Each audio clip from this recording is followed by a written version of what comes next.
What if I told you that in just 30 days, you could become dangerously good at almost anything: guitar, coding, public speaking, or even juggling flaming torches? Okay, maybe start with tennis balls?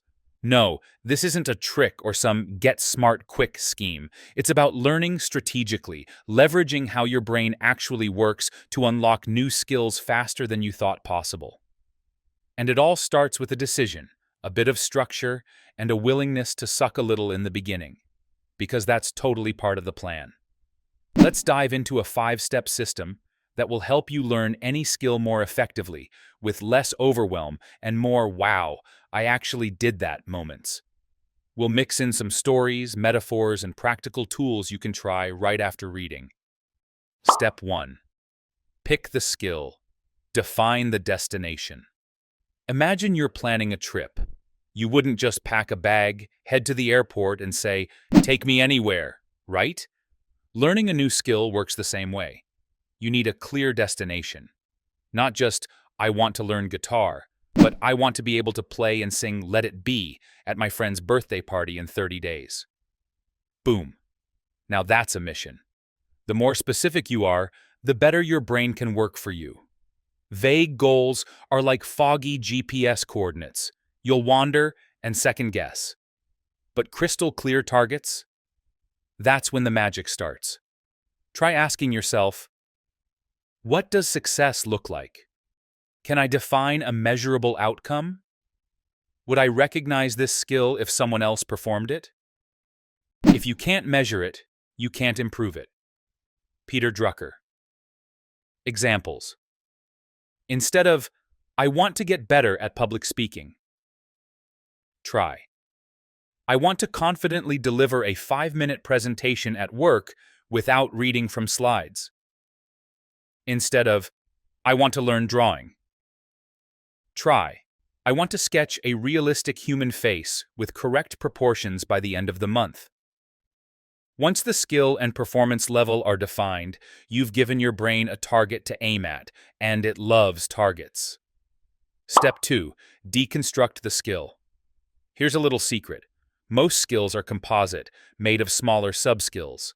And not all sub-skills are created equal. This is where our old friend, the Pareto principle, shows up in a superhero cape. 80% of the results come from 20% of the input. Your job is to find that 20%, the few essential moves that give you the biggest bang for your brain power.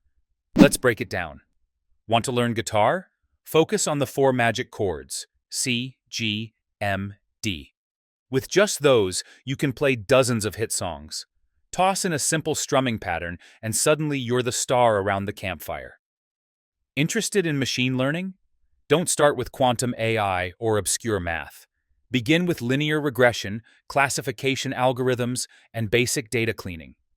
Those basics cover a shocking amount of real-world problems. Drawing? Start with shapes and shading before jumping into portraits.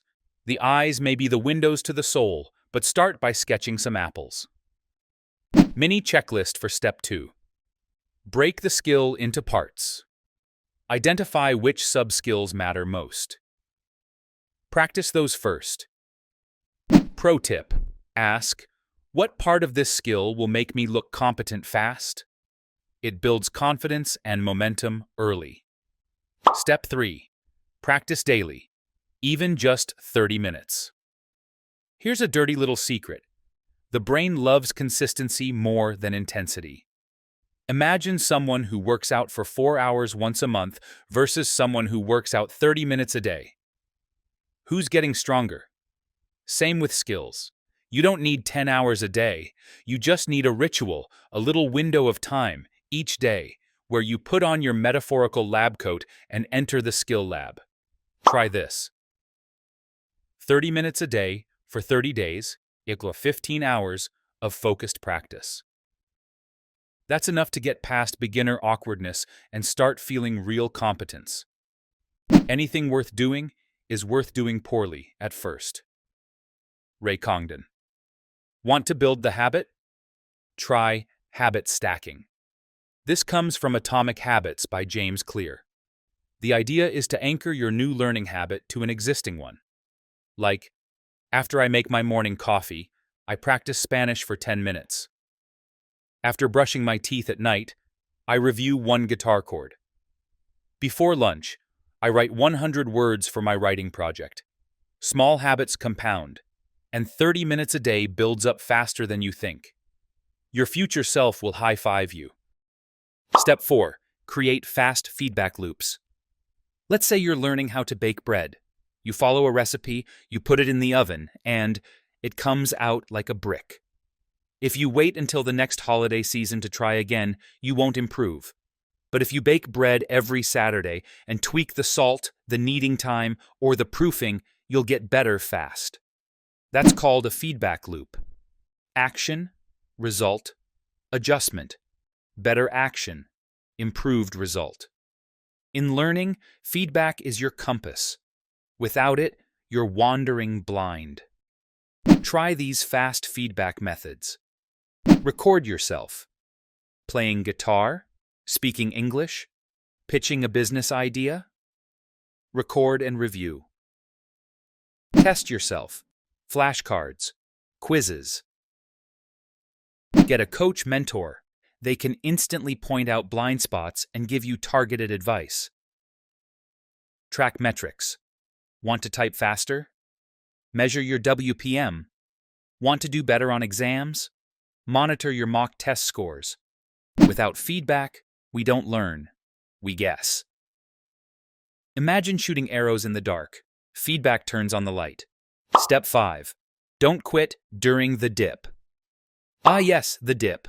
That unavoidable, irritating middle part of any new skill journey where things get boring, confusing, frustrating. You know the feeling. The excitement of day one fades. You're no longer a total beginner, but you're not yet good. You start questioning yourself. Am I even cut out for this? This is where most people quit. Not because the skill wasn't for them, but because they misunderstood the journey. The dip is natural. It's part of the curve. The brain is rewiring itself, making stronger neural connections. It just feels like you're plateauing. You're not. How to beat the dip. 1. Pre-commit. Decide in advance. I will do this for 30 days, no matter how I feel. 2. Lower the friction. Make the practice so easy to start, it's silly not to. 3. Track the streak. Use a habit tracker. Seeing those check marks adds fuel. 4. Celebrate small wins. Played your first song. Solved a new type of problem? High-five yourself. Motivation is what gets you started. Habit is what keeps you going. Jim Ryan. Your turn. What skill have you been putting off learning?